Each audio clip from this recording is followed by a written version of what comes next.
What's up everyone? Welcome back to the channel. Today we are going to look at subject-verb agreements. Probably the most common grammar mistake made by students and native speakers. People ask, should I use a singular verb or a plural verb? Well, in today's video we're going to look at all these subject-verb agreement rules. Some are straightforward, some can be quite tricky, but at the end of this video, you will know exactly when to use a singular or a plural verb. So we've got a lot of rules to go through. Let's get started.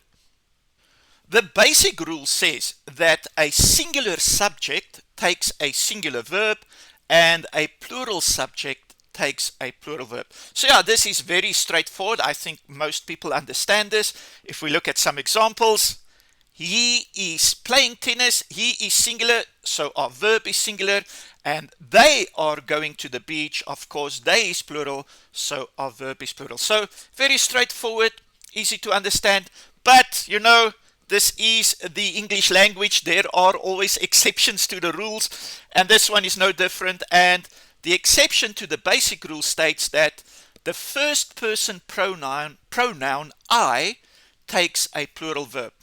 I drive my car. And then there's another exception. The basic form of the verb is used after certain main verbs such as watch, see, hear, feel, help, let, and make. And to better explain this, let's look at an example. He watched Pele score the winning goal. So yeah, clearly explained in that example. So that's the basic rule. Many more rules to follow. Let's go see the next one. Rule number 1 states that we use a plural verb with 2 or more subjects when they are connected by an. I think we understand this one. Also pretty straightforward. Let's go look at 2 examples. My mom and dad are going on vacation. John and Rob were arguing yesterday.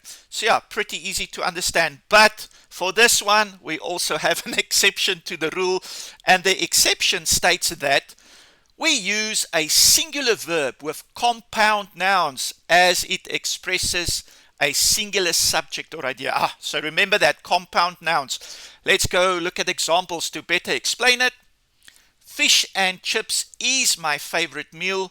So yeah, fish and chips is talking about one type of meal, and the bed and breakfast was very cheap. Again, it's referring to a specific type of accommodation. So remember this, don't get confused with the compound nouns. They take a singular verb.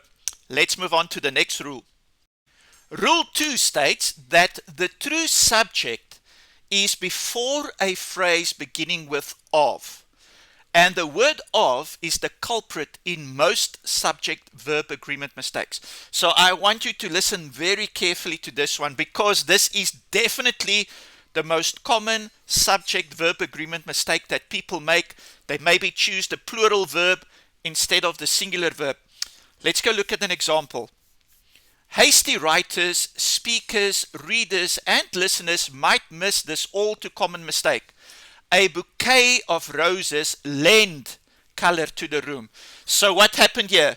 We connected the verb to roses. Because roses, it's plural, we chose the plural verb.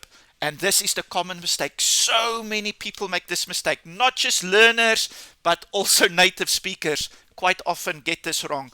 So it should read, a bouquet of roses lends color to the room. Yes, because of roses, it's not part of our subject. Our main subject is bouquet. So remember this one, because this is a very, very, very common mistake. Let's go look at some other examples as well. The tin of cookies is in the cupboard. The number of people was more last year. The list of items contains several mistakes. So don't get tricked or fooled by this one. This is the most common mistake people make with subject-verb agreements. Rule number 3 says that the verb in an or, either or, neither nor sentence agrees with the noun or pronoun closest to it. So yeah, so now the verb goes and it looks at the noun or pronoun closest to it. Always the best way to explain these things are with some examples, so let's do that. Neither Rob nor his sisters eat pizza. Neither his sisters nor Rob eats pizza. So look there, the first sentence, sisters, that's the closest to the verb, so that's why we use the plural verb. And in the second example, Rob is singular, and that's the closest one to the verb, so we use the singular verb. Let's also look at another example. The dogs or the cat likes to play outside. The cat or the dogs like to play outside. So remember this rule. Or, either or, neither nor, the verb goes to the noun or to the pronoun closest to it. The next rule, number 4a, says that sometimes the subject is separated from the verb by such words as along with, as well as, besides, etc. These phrases are not part of the subject. Remember that. They do not form part of the subject, so don't get tricked. Let's look at examples. The politician, along with the newsmen, is expected shortly. The main subject is politician. Peter, as well as his friends, has been to Japan, and all the children, besides Mary, are going to the beach. So in that last one, our subject was children, so that's why we needed to use the plural verb. Let's move on. Let's go look at our next rule.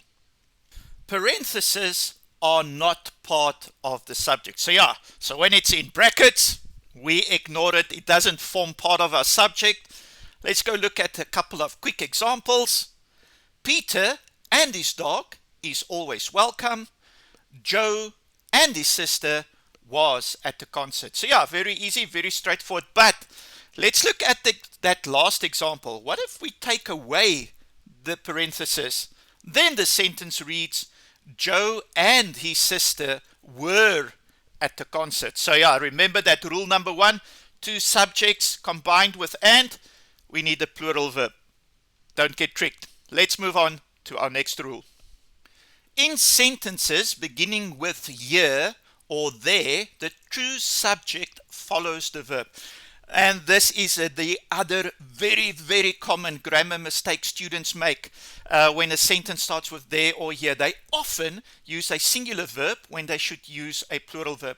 If you want to see this in more detail, explained in more detail, I actually made a video on this topic as well, so go check it out. But yeah, let's go look at some examples. There are many people living in China, so our subject is people, therefore we need to use the plural verb. There was an obstacle in the road, obstacle singular, so we use a singular verb. Here are the keys, here is the map you asked for. So remember this unique sentence structure where the subject is actually after your verb. So you first have to go and check, is my subject singular or plural? And then you go back to your verb and then you use the singular or plural verb. We use a singular verb with distances, periods of time, sums of money, etc. when considered as a singular unit. And for this one, it is best explained by looking at some examples. 3 miles was too far to walk. 5 years has passed so quickly. $10 is a high price for milk. So in all of these examples, these subjects are expressed as a singular unit, one unit, and that's why we use the singular verb. But $10 were scattered on the floor. In this case, we had 10 $1 notes. So in this case, it's not a single unit. We are talking about 10 $1 notes lying on the floor, so that's why we use the plural verb.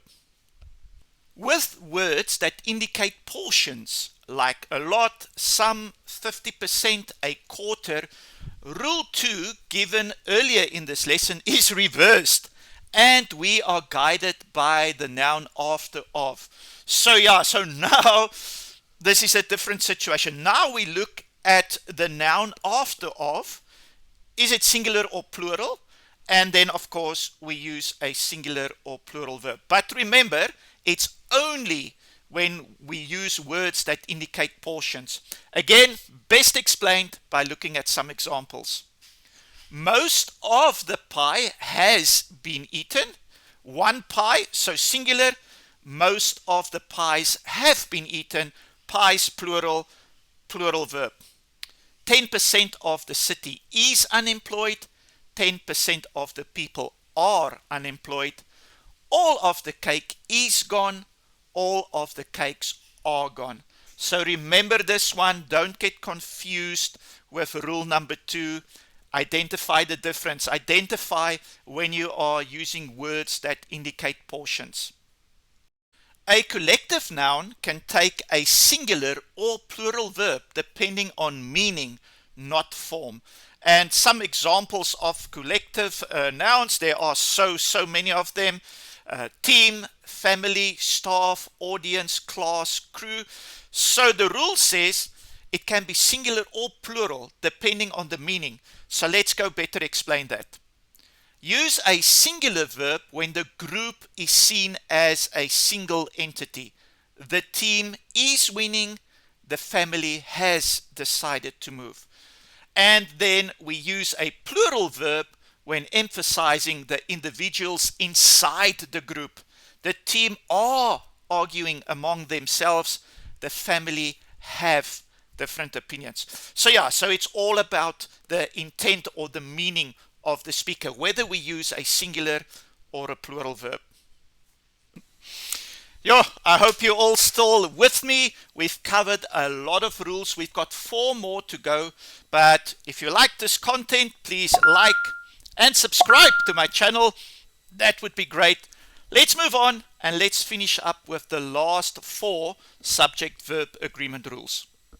The subjunctive mood pairs singular subjects with what we think of as plural verbs.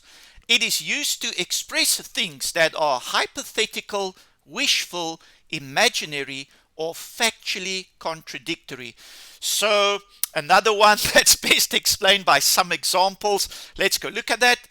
If Joe were here, everything would have been fine. If I were taller, I would play basketball. I wish it were easier to explain this rule. So if we wish for something hypothetical, then we use the plural verb instead of the singular verb, even though we have a singular subject. This one can be a little bit confusing, but just remember this rule.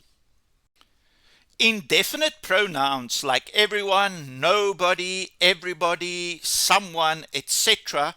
are treated as singular subjects, and one should use a singular verb. So this can sometimes be confusing, because if you say the word everybody, everyone, it sounds like a lot, and you think, very simple, I need to use the plural verb. But no. Indefinite pronouns take singular verbs. So let's go look at some examples. Everyone is here. Nobody was able to attend. Everybody has an opinion on that. Someone is looking over the wall. So remember this one. This is also a very common mistake that students make, using the plural verb with indefinite pronouns. Singular verb. The titles of books, films, companies, countries, etc. that look plural should take a singular verb. So this could also be a tricky one. The United States has many national parks.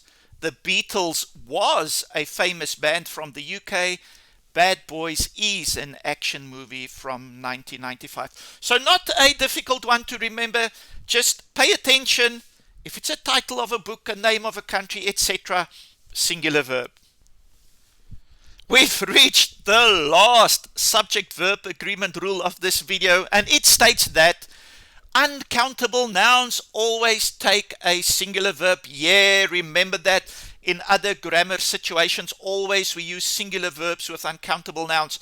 Let's look at our final examples. This information was really helpful. Your money is safe with me. her knowledge has grown over time. That's it, everyone.